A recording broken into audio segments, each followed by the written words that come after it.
Resultados de la primera serie de 200 metros de vallas, categoría infantil femenina.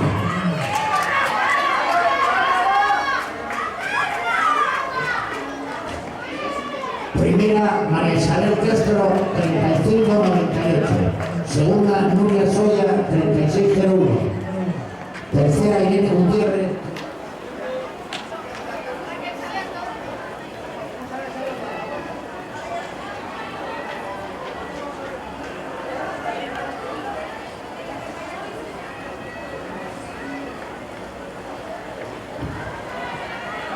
Resultados de la tercera serie de 220 vallas, categoría infantil femenina. Primera, Alba Cotos, 38-03. Segunda, Laura Bernasco, 39-94. Tercera, Natalia Nieto, 40-45.